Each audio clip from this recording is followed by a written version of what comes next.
TNPSC எக்ஸாம்ல கேட்கப்பட்ட ஒரு கேள்வி பார்ப்போம். 4/5 4/12 4/7 இன் மீ போ பே காண்க அப்படின்னு சொல்லியிருக்காங்க. மீ போ பே அப்படின்னு நம்ம டக்குன்னு என்ன நினைச்சிருவோம், மீ போவா கேட்டிருக்காங்க அப்படின்னு ஹெச்எஃப் எடுப்போம். பட் அது பண்ணக்கூடாது.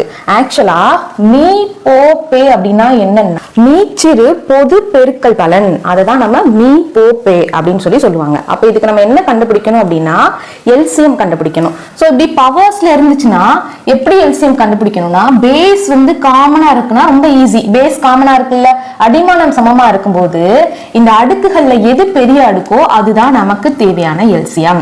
சோ 4/12 அப்படின்றதுதான் மீ போ பே, மீச்சிறு பொது மடங்கு. பேஸ் ஃபர்ஸ்ட் சமமா இருக்கணும், அதுல பெரிய பவர் தான் நமக்கு மீச்சிமா.